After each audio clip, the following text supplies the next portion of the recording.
എന്റെ പേര് ലൂസി.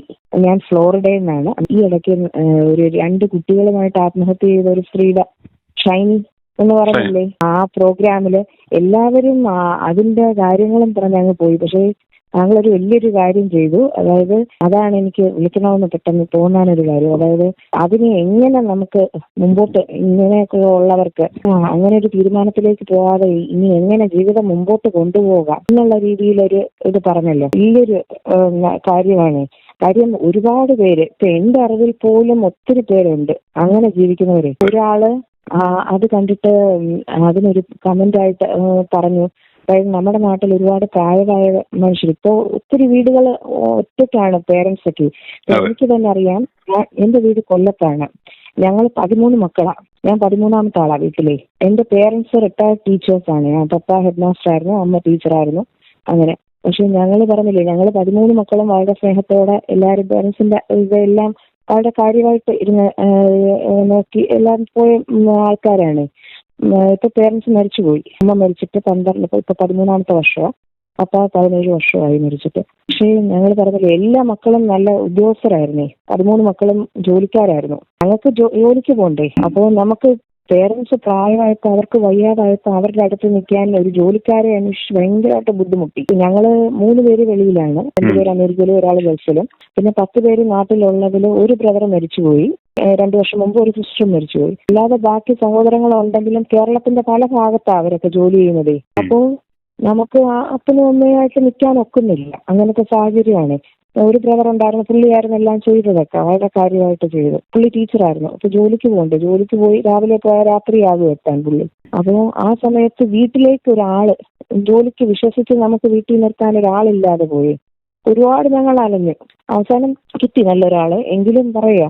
അപ്പൊ അങ്ങനെ ഇരിക്കുമ്പോഴാണ് അതേ അവസ്ഥയാണ് അമ്മയുടെയും അപ്പന്റെയും ഒക്കെ ഫാമിലിയിൽ സഹോദരങ്ങൾ അവരൊക്കെ അനുഭവിച്ചത്. ഒരു നല്ലൊരു സഹായത്തിന് ഒരാളില്ലായിരുന്നു. ഈ പരിപാടിയിൽ ഒരു മനുഷ്യൻ പറയുന്നത് കേട്ടു, എന്താണ്, സെയിം ഡിസ്ട്രിക്റ്റിൽ അല്ലെങ്കിൽ വേറൊരു ഡിസ്ട്രിക്റ്റിൽ പോയി ജോലി ചെയ്താല് ഇതുപോലെ വീടുകളിൽ പ്രായമായവരെ നോക്കാൻ അങ്ങനെയൊക്കെ. അപ്പം ഈ ഇടയ്ക്ക് ഞാനാണെങ്കിൽ എന്റെ അമ്മയുടെ അനിയത്തിക്ക് വേണ്ടി, അതുപോലെ എന്റെ സഹോദരങ്ങൾ ഇപ്പൊ 74 വയസ്സൊക്കെ ഉണ്ട്, മൂത്ത ബ്രദേഴ്സിനൊക്കെ.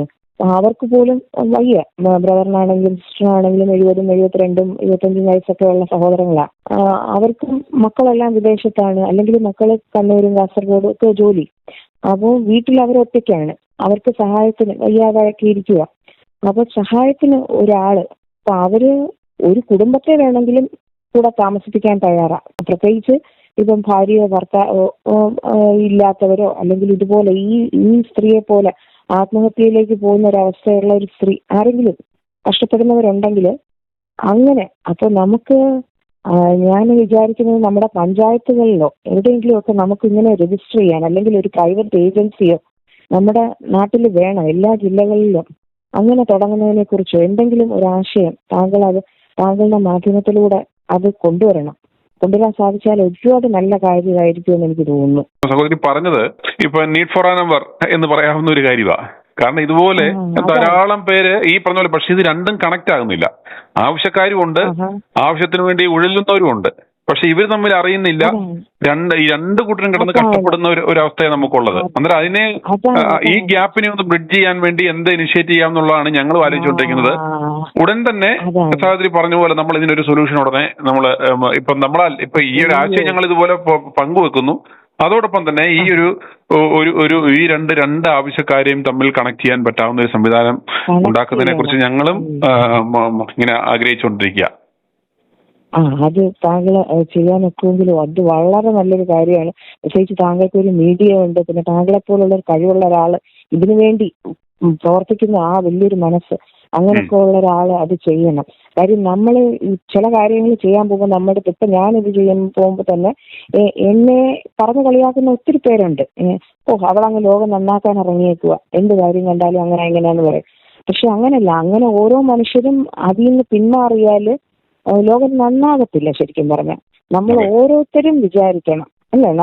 നമ്മളെ കൊണ്ട് ചെറിയ ചെറിയ കാര്യങ്ങൾ ചിലപ്പോൾ പണമായിട്ട് എടുക്കാനൊക്കത്തില്ലായിരിക്കും. പക്ഷെ നമ്മുടെ ഐഡിയാസ്, അല്ലെങ്കിൽ നമ്മുടെ നല്ല പ്രവൃത്തി, നമ്മുടെ ഒരു പുഞ്ചിരി, ഇതൊക്കെ ആയിരിക്കും നമുക്ക് ജീവിതത്തിൽ മറ്റുള്ളവർക്ക് സമ്മാനിക്കാൻ ഒക്കുന്നതേ. എന്തെങ്കിലും നമ്മുടെ ജീവിതം കൊണ്ട് നമുക്ക് എന്തെങ്കിലും ചെയ്യണം. താങ്കളെപ്പോലുള്ള ഒരാളാണെങ്കിൽ താങ്കൾക്ക് ഒരു മാധ്യമമുണ്ട്, അത് നല്ല രീതിയിൽ താങ്കൾ കൊണ്ടുപോകുന്നു. അത് വളരെ ഞാൻ അപ്രീഷിയേറ്റ് ചെയ്യുന്നു. അതുകൊണ്ട് തന്നെയാണ് ഞാൻ വിളിക്കണമെന്ന് വേണ്ടത്. തീർച്ചയായിട്ടും ഞാൻ നാട്ടിൽ വരുവാണെങ്കിൽ ഞാൻ ഈ സമ്മറിൽ വരാൻ ഉദ്ദേശിക്കുന്നത് വരുമ്പോൾ തീർച്ചയായിട്ടും കാണണമെന്ന് ആഗ്രഹമുണ്ട്. കാര്യം ഇങ്ങനെ സമൂഹത്തിൽ നമ്മുടെ കേരളത്തിന്, നമ്മുടെ ഇന്ത്യക്ക് ഇങ്ങനെയൊക്കെ ഉള്ള മനുഷ്യർ വേണം. നല്ല നട്ടലോടെ കാര്യങ്ങൾ പറയുന്ന, അഴിമതിക്കെതിരെ എന്ത് അക്രമം നടന്നാലും അതുപോലെ എന്താ പ്രത്യേകിച്ച് സ്ത്രീകൾക്കെതിരെയും കുട്ടികൾക്കെതിരെയും ഒക്കെ നടക്കുന്ന കാര്യങ്ങൾ നല്ല തുറന്ന് പറയാൻ ഒരു ചങ്കുറപ്പ് കാണിക്കുന്നതാണ്. അതിനൊരു ബിഗ് സല്യൂട്ട് നേരിട്ട് കാണണമെന്ന് ആഗ്രഹമുണ്ട്. താങ്കൾ ഇപ്പോൾ വിളിച്ചത് വളരെ സന്തോഷം, നേരിട്ട് സംസാരിക്കാനെത്തതുമല്ല. അപ്പോൾ താങ്കളുടെ മാധ്യമം വെച്ച് കഴിയുന്നത് എല്ലാം ഇതിനു വേണ്ടി പറയണം. അതുപോലെ സ്ത്രീകൾ മാത്രമല്ല, പുരുഷന്മാർ പോലും. എന്റെ അറിവിൽ 2-3 എന്റെ എന്താ കൂടെ പഠിച്ച കുട്ടികളൊക്കെ, ഞാൻ 48 വയസ്സുള്ള ഒരു സ്ത്രീയാണ്. അപ്പോൾ എന്റെ കൂടെ പഠിച്ച പലരും ഇങ്ങനെ ഇതായി, ഒരാള് ഇതായിപ്പോയി, ഹാർട്ട് അറ്റാക്ക് ഒക്കെ വന്ന് മരിച്ചു കഴിഞ്ഞപ്പോൾ ഞാൻ അറിയുന്നത്. അത്രയധികം ബുദ്ധിമുട്ടിലൂടെ കടന്നുപോയെന്ന്. കാര്യം അത്രയധികം പ്രയാസങ്ങളായിരുന്നു അറിഞ്ഞത്. പിന്നെ മറ്റൊരു സഹോദരനാണെങ്കിൽ ഇതുപോലെ നല്ലൊരു ഫ്രണ്ടാണ്. അപ്പോൾ വീടിനടുത്തുള്ള അറിയാവുന്ന നല്ലൊരു കുടുംബത്തിൽ ജനിച്ചു പോകുന്ന പുള്ളിയാണ്. അത് പുള്ളി വയ്യാതായപ്പോഴാണ് പുള്ളിയുടെ കാര്യങ്ങളൊക്കെ അറിയുന്നത്. അതായത് പുള്ളിക്ക് ഒത്തിരി ഫാമിലി പ്രോബ്ലംസ് ഒക്കെ ഉണ്ടായിരുന്നു. പുള്ളിയുടെ ഭാര്യ പുള്ളിയെ ഉപേക്ഷിച്ചു പോയി, കുഞ്ഞിനെ ഉപേക്ഷിച്ചു പോയി. എന്നിട്ട് പുള്ളി ആ കൊച്ചിനെ വളർത്താൻ, കുഞ്ഞിനെന്ന് പറഞ്ഞാൽ കൈക്കുഞ്ഞായിരുന്ന കൊച്ചിനെ ഉപേക്ഷിച്ച് ഭാര്യ കാമുകന്റെ കൂടെ പോയി വർഷങ്ങൾക്ക് മുമ്പ്, 10-30 വർഷം മുമ്പ്. എന്നിട്ട് ആ കുഞ്ഞിനെ ഇയാള് വളർത്തി പഠിപ്പിച്ച് വളരെ കഷ്ടപ്പെട്ട്, ആ പുള്ളിക്ക് അത്രയധികം ദുരിതമായിരുന്നു. നല്ല കഴിവുള്ള മനുഷ്യനായിരുന്നു. പക്ഷെ ഗവൺമെന്റ് ജോലിയൊന്നും കിട്ടിയില്ല. പ്രൈവറ്റ് ജോലി തന്നെ അവിടെ ഒരു ഉറപ്പില്ലല്ലോ. എന്നിട്ടും പുള്ളി ഒരു ജോലി പോവും, പിന്നെ അങ്ങനെ ബുദ്ധിമുട്ടായി, പിന്നെ ഇപ്പൊ ജോലിയില്ല, അങ്ങനെയൊക്കെ അവസ്ഥയിൽ കഴിഞ്ഞതാ. എന്നിട്ട് ആ പുള്ളിക്കാരൻ മകൻ വലുതായി കഴിഞ്ഞപ്പോൾ അമ്മയും മകനും ഒന്നായി. ഈ പുള്ളി ഔട്ട്. അങ്ങനെയല്ല. പിന്നെ പുള്ളി ഇപ്പം രോഗിയാണ്. അങ്ങനത്തെ ആ രോഗത്തിന്റെ അവസ്ഥയും ഇല്ലാതായിട്ടിരിക്കുന്നു. അപ്പൊ അങ്ങനത്തെ ജീവിക്കുന്ന മനുഷ്യൻ, പക്ഷെ വാടക കൊടുക്കാൻ പോലും അവസ്ഥയില്ലാത്ത അങ്ങനെ ജീവിക്കുക ഒരു കൊച്ചു സെറ്റപ്പില്. അപ്പൊ ആ പുള്ളി എന്ത് ജോലിയും ചെയ്യാൻ തയ്യാറാണ്. അപ്പൊ അങ്ങനെയൊക്കെ ഉള്ള മനുഷ്യര് ഇതുപോലെ അവരെ കണക്ട് ചെയ്ത് തീർച്ചയായിട്ടും സൗദി പറഞ്ഞതുപോലെ സ്ത്രീകൾ മാത്രമല്ല പുരുഷന്മാരും സമാന ദുഃഖം അനുഭവിക്കുന്ന ആളുകളുണ്ട്, അനുഭവിക്കുന്ന ഒരുപാട് പേരുണ്ട്. അപ്പോൾ കാര്യം സ്ത്രീകളും ഇപ്പം നമ്മൾ പറയുന്നില്ലേ, ഈ സ്ത്രീകൾ ഒരുപാട് കഷ്ടപ്പെടുന്നുണ്ട്. അതുപോലെ തന്നെ പുരുഷന്മാരും ഒരുപാട് കഷ്ടപ്പെടുന്നുണ്ട്. ഒരുപാട് വ്യക്തിഗത സ്വഭാവമുള്ള സ്ത്രീകളുണ്ട്. അവർ പുരുഷന്മാരെ കഷ്ടപ്പെടുത്തുക എന്നുള്ള രീതിയിൽ. അപ്പൊ അങ്ങനെ കഷ്ടപ്പാട് അനുഭവിക്കുന്ന, അത് അനുഭവിച്ച് ജീവിതം കൊണ്ടുപോകണമല്ലോ എന്ന് ഓർത്ത് കഷ്ടപ്പെട്ട് ജീവിക്കുന്ന പുരുഷന്മാർ ഒരുപാടുണ്ട് ഇപ്പൊ.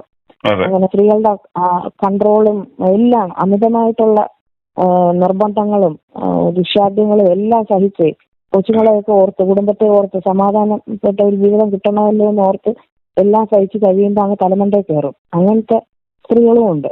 ഇപ്പൊ ഇങ്ങനെ ദുരിതം അനുഭവിച്ച് കൊച്ചുങ്ങളെ ഒക്കെ വളർത്തണ്ടേ. അവര് എങ്ങനെ ജോലിക്ക് പോകുമ്പോ ഈ കൈക്കുഞ്ഞായിരുന്ന കൊച്ചിനെയും എവിടെ വെച്ചോണ്ട് പോകും.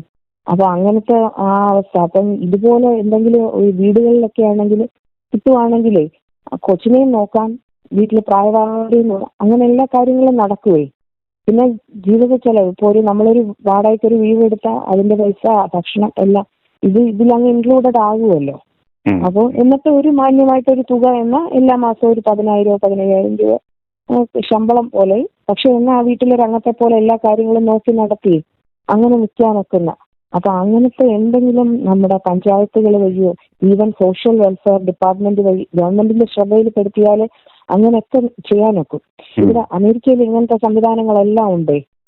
കാര്യം ഇവിടെ എങ്ങനെയാണ്, പ്രായമായ പേരൻസ് മാത്രം ആവുമ്പോഴേ, അപ്പോൾ അങ്ങനെ ആകുമ്പം ഇതുപോലെ പലരും കൂടെ താമസിച്ച് ഇങ്ങനെ ഇരിക്കും. ഈവൻ കോളേജ് സ്റ്റുഡൻസ് പോലും പിന്നെ വീടുകളിൽ താമസിച്ചിട്ടേ പഠിക്കും.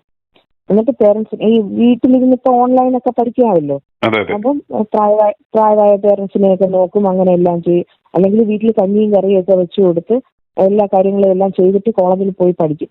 അങ്ങനെ ചെയ്യുന്ന കുട്ടികളും ഉണ്ട്. രാവിലെ ക്ലാസ്സിന് പോകുന്നു, അതിന് മുമ്പ് ആഹാരമൊക്കെ ഉണ്ടാക്കി വെച്ചിട്ട് പോകുന്നു, ക്ലാസ് കഴിഞ്ഞ് വന്ന് പിന്നെ പേരൻസിന് ഈ കാര്യം പ്രായമായ പേരൻസ് ആകുമ്പോൾ എനിക്കറിയാം, എൻ്റെ പേരൻസിന് ഇൻസുലിൻ എടുക്കും, മരുന്നൊക്കെ അവരെടുത്ത് കഴിച്ചോളൂ.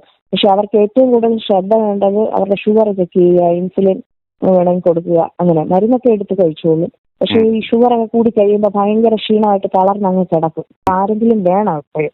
അപ്പൊ അങ്ങനത്തെ ആവശ്യമുള്ളവരൊക്കെ ഉണ്ട്. അതാണ്. അപ്പൊ അതുപോലെ പിന്നെ രാത്രി കാലങ്ങളിൽ ഒരാൾ അവിടെ വീട്ടിലുണ്ടായിരിക്കണം. അപ്പൊ അങ്ങനത്തെ ആ രീതിയിൽ നമുക്ക് ഇപ്പം താങ്കൾ പറഞ്ഞതുപോലെ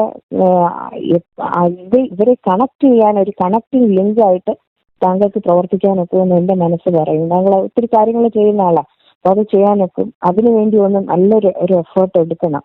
ഇതെല്ലാം നമ്മുടെ നാട്ടിൽ ഇത് ഒത്തിരി ആവശ്യമുള്ളതാണ് ഇപ്പോഴത്തെ കാലത്ത്. i2i News, an eye for truth.